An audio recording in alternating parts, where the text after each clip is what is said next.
Hoje tá bom, hoje o negócio tá fluindo. Então vamos continuar. Capítulo 12, Problema da Pobreza. Capitalismo e Liberdade, Milton Friedman, né?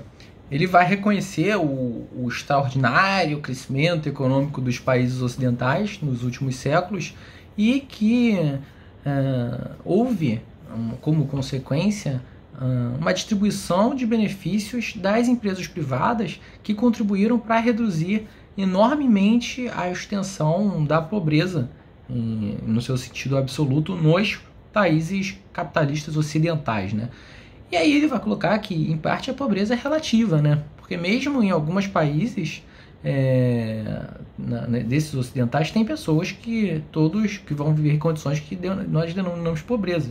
O que é pobreza? É a pessoa não ter um celular pós-pago, não ter um celular pré-pago. É o quê? O que é pobreza? Ter um celular, não é o iPhone 15, mas é o iPhone 7 usado. O que seria a pobreza? Ou pobreza seria uma condição que a pessoa não tem recursos para comprar o básico. Então existe um conceito relativo de pobreza que tem que ser melhor analisado, né? E ser melhor definido. Porque talvez a pessoa classe rica na Venezuela seja a nossa classe pobre da Suíça, por exemplo, né? Mas ele vai colocar que um recurso desejado sobre muitos aspectos é a questão da caridade privada. Respira para aceitar isso, né? Porque a gente sabe que não existe almoço grátis, mas ele coloca isso como se fosse um benefício. Talvez ele esteja Milton Friedman esteja em um patamar além da nossa evolução atual da humanidade, esteja em algum outro plano, né? Que ele acredita que a caridade privada é possível de resolver alguns problemas, né? Mas ele diz que é interessante que em certo período, na metade do século XX, a questão da sociedade laissez-faire na Inglaterra, nos Estados Unidos, com a falta de intromissão no governo, houve uma extraordinária proliferação de organizações privadas para estimular a caridade, né? Bom, aceita, vamos parar, pensar, refletir, não querer bater no Médico Sem Fronteira, que a gente era abordado no metrô lá, que queriam vender alguma coisa pra gente, aquela que vinha em matilha, os 20 Médicos Sem Fronteira, né? Aqueles 20 com jalequinho da Greenpeace, né? Enfim, certos tipos de instituições foram bastante desenvolvidas, né, na metade do século XX e contribuíram. Aí vamos colocar uma vírgula aqui, vamos tentar abrasileirar as questões, né? Trazer para o nosso ambiente tupiniquim. Vamos pegar as organizações de saúde que deveriam prestar caridade. É uma medida que a caridade, instituição privada do particular que quer investir dinheiro, entra no setor privado, só que não governamental, sobre a ideia de que ele vai promover a caridade, mas está ali para receber benefícios, para fugir de licitação, para contratar sem concurso público, né, para ganhar incentivos sem ter contrapartidas.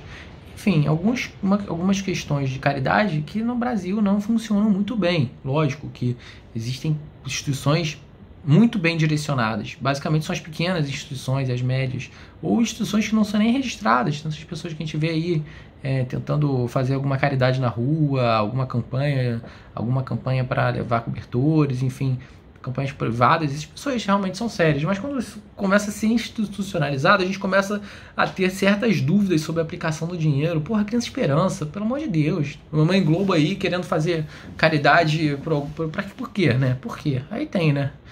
Questões de imposto de renda, enfim, até por questões de imagem, né? Mas aí tudo bem, eu acho tudo bem que estou levando esse vídeo para um debate mais de boteco, mas não importa o que uma empresa realmente queira fazer caridade para divulgar a sua imagem, ficar de boazinho no mercado, contanto que esteja fazendo alguma coisa em prol dos outros, tá ótimo, tá ótimo. Então não questiono mais esses problemas de querer aparecer para fazer caridade. Para mim isso não importa. Agora, para mim isso importa o resultado final, né? Se tiver insatisfeito, se começar a criticar isso, então vai lá você e ajuda, né? E fica quieto, porque ninguém precisa saber que você ajudou.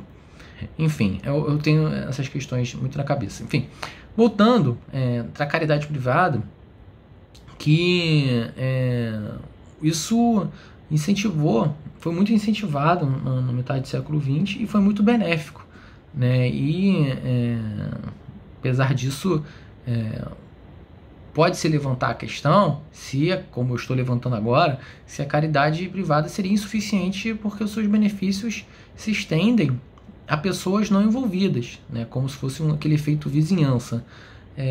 Mas é uma questão de que é uma falsa aparência de que quem está ajudando não vai ter benefício, né? Ou seja, a pessoa que está fazendo um aporte de dinheiro em caridade, ele não está fazendo um aporte para o seu próprio benefício, mas para o benefício de outros. Mas isso é uma falsa aparência, porque a pessoa vai se beneficiar, né? Porque vou estar, de certa forma, contribuindo para o alívio da pobreza e ter uma sociedade melhor, né? Então, os benefícios da caridade de outras pessoas vão se estender a mim, né? Ou até mesmo eu que não estou ajudando ninguém e outra pessoa está ajudando, eu vou me beneficiar dessa ajuda dessa outra pessoa, ainda que eu não receba os recursos dessa caridade, mas eu estou, de certa forma, envolvido ali num contexto em que eu também vou ter ganhos sociais, né? E aí, colocando a questão de outra forma, todos nós deveríamos estar dispostos para contribuir para minorar a pobreza, desde que os outros também contribuam. Então a gente fica naquela questão assim, porra, eu até ajudo, mas pô, se eu der 20 reais aqui pro mendigo, não vai mudar nada na vida dele. Mas aí, se a gente tiver a percepção de que todo mundo vai dar, aí a gente teria talvez uma caridade talvez mais séria, talvez fosse mais efetivo. Apesar de a gente não estar disposto a contribuir com o mesmo valor, a gente poderia contribuir. Mas quanto mais a gente tiver certeza que todo mundo vai contribuir, mais a gente vai contribuir com o mesmo valor, ou mais a gente vai contribuir com um valor superior, enfim. Mas a gente vai contribuir de alguma forma. E ele levanta a questão que em pequenas comunidades, como ele era a favor da questão da descentralização, em alguns vídeos atrás eu falei isso, por causa da desconcentração do poder, né? Ele não é a favor de uma concentração de poder político, que isso impactaria também numa concentração de poder econômico, ele é a favor da desconcentração. Então, nas comunidades pequenas, em que existem essas descentralizações, a pressão pública ela pode ser suficiente para garantir que a caridade privada seja realizada por vários atores na sociedade que queiram participar. E quanto mais pessoas participar, a gente tem esse efeito cascata, né? Esse efeito que beleza, eu vou me incentivar a participar porque as pessoas estão sérias e estão participando, né? É só que isso, por outro lado, nas comunidades impessoais, nas comunidades maiores, que cada vez mais estão dominando os nossos modelos de sociedade, isso é muito mais difícil de acontecer. Não existe um lobby, uma organização das pessoas para que incentivem a caridade, porque aquele efeito vai ser rapidamente dissipado. Mas ele vai fazer um exercício supondo que alguém aceite essa linha de raciocínio capaz de justificar uma ação governamental, né, para aliviar a miséria e colocar como intenção um padrão de vida de cada comunidade, de cada pessoa, um padrão ok, né, um bem-estar ok. Ficam ainda algumas questões: como é que ele vai fazer isso e quanto que ele vai fazer isso. Ele não vê nenhum modo de decidir quanto que o governo vai ter que de colocar, quanto que a gente daria disposto, falei governo, mas perdão, a gente, como a gente vai colocar a caridade, tratar de forma séria, né? O quanto que a gente tem que dar. Ele fala que não vê nenhum modo de decidir quanto, a não ser em termos de volume que nós estaríamos dispostos a aceitar para tais propósitos. E a questão como deixa um terreno aí de dúvidas, de especulações. Mas duas coisas para ele parecem ser claras, que seria o objetivo de mitigar a pobreza. Se o objetivo realmente é esse, a gente deveria ter um programa destinado a ajudar o pobre, e há muitas razões para justificar a ajuda ao pobre que acontece por ele ser um fazendeiro, mas não porque ele é pobre, né? E aí ele é contrário a essa ideia de que a gente deve ajudar um pobre, mas ele coloca como a gente deve ajudar o fazendeiro, a gente deve ajudar determinadas pessoas, sem considerar a renda, sem considerar o salário, sem, enfim, considerar algumas questões. O programa deveria operar de uma forma que não distorcesse o mercado, né, e nem impedir o seu funcionamento. Porque quando a gente começa a segregar por exemplo, a questão do fazendeiro, questão por classe social, por renda, por idade, a gente vai estabelecer um tratamento antisonômico entre os próprios fazendeiros. E a gente estaria estabelecendo umas desigualdades no mercado, né? Então ele coloca que é um erro da gente subsidiar um preço por salário mínimo, a gente estabelecer tarifas e outras medidas, né, que regulem a produção, enfim, é uma questão que ele coloca.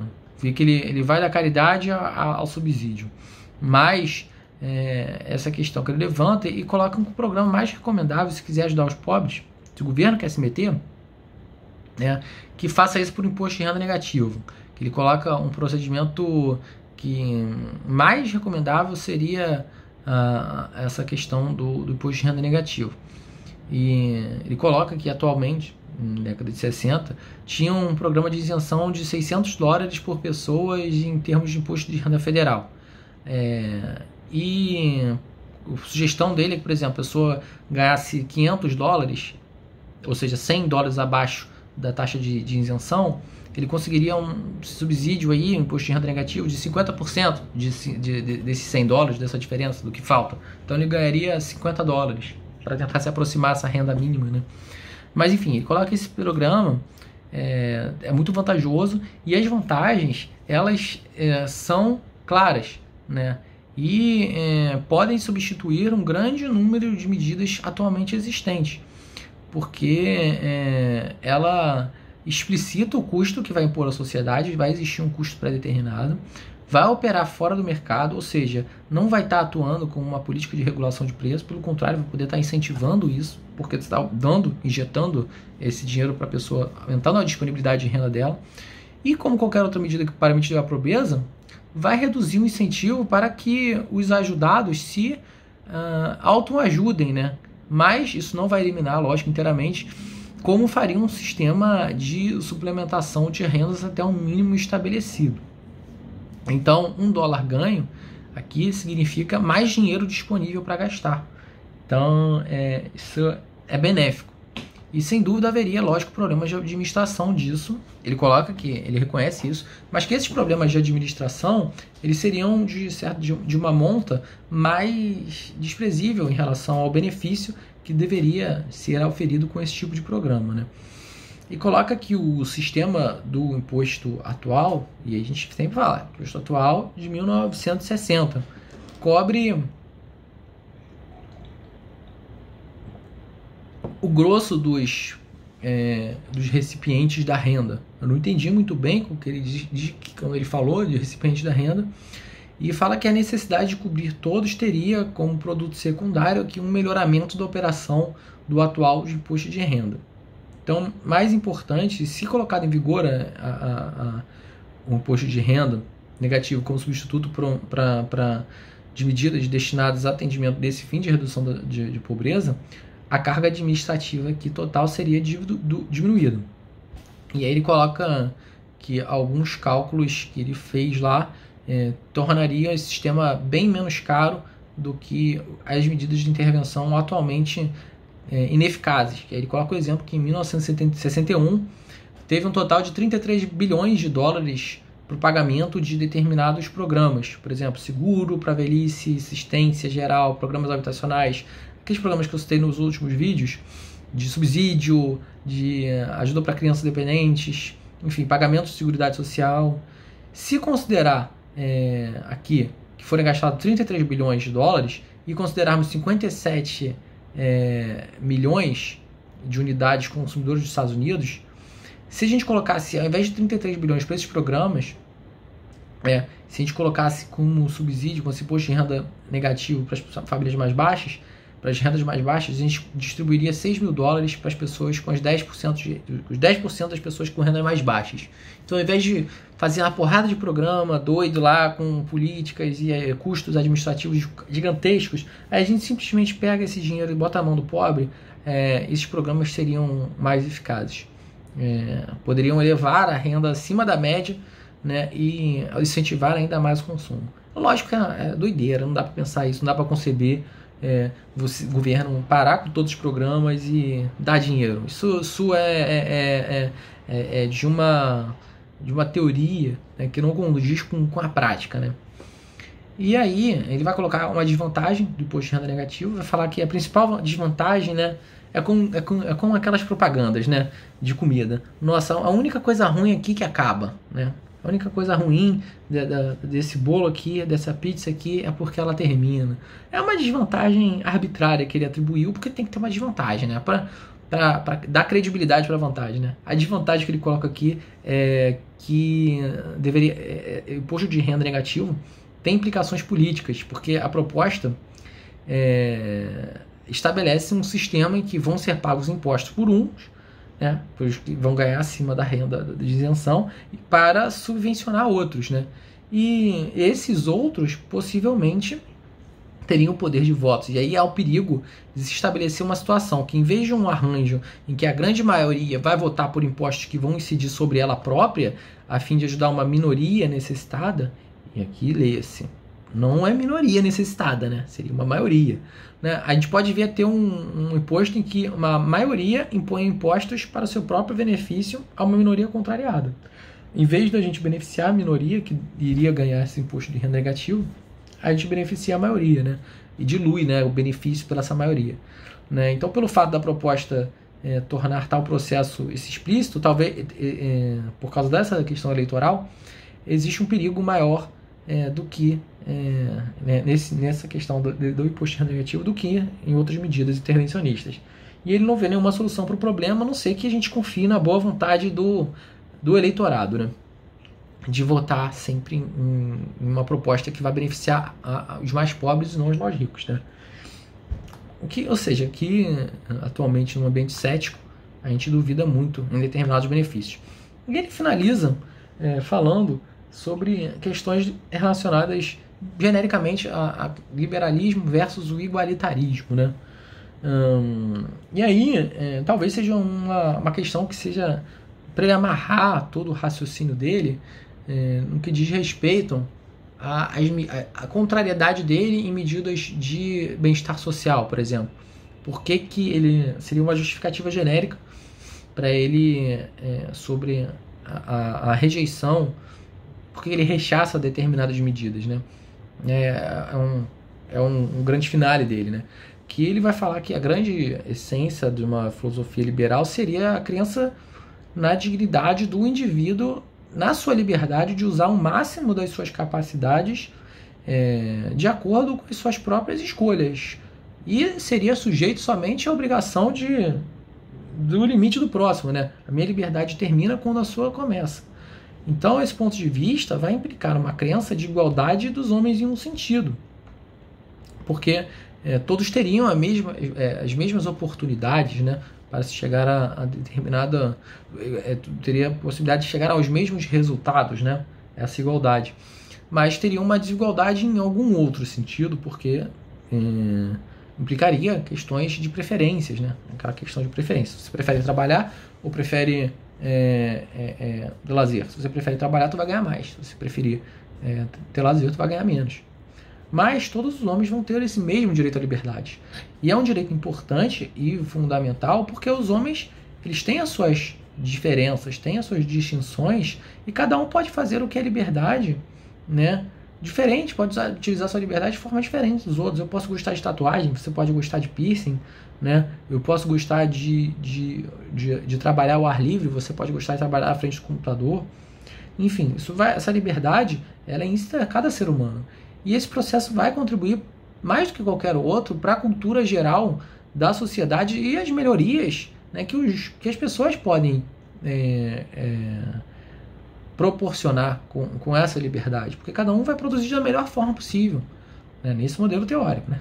E aí o liberal vai fazer uma distinção entre a igualdade de direitos e a igualdade de oportunidades, né? De um lado, uma igualdade material e de rendas, e de outro, pode-se considerar conveniente que uma sociedade livre tenda por um fato de uma igualdade material cada vez maior.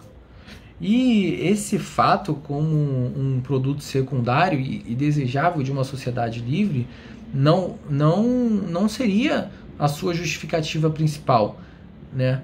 Mas o liberal vai acolher de bom grado medidas igualitárias, medidas que vão promover a igualdade, como, por exemplo, medidas que o governo entre para eliminar monopólios, ou desenvolva as operações do mercado, ou estabeleça uma moeda confiável para trocas, né? E o liberal também vai considerar a caridade privada destinada a ajudar os menos afortunados como um bom exemplo de utilização da liberdade, né? E vai aprovar a ação estatal para mitigar a pobreza de um modo mais efetivo, pelo qual uma boa parcela da população teria esse objetivo em comum, dando, nesse sentido, uma aprovação mais com certas ressalvas, de formas comedidas, para alguma intervenção do governo, porque isso estaria, de certa forma, substituindo a ação voluntária das pessoas. Mas ele pode, contra gosto, mas ele concorda. Beleza, é um remédio para o mal necessário.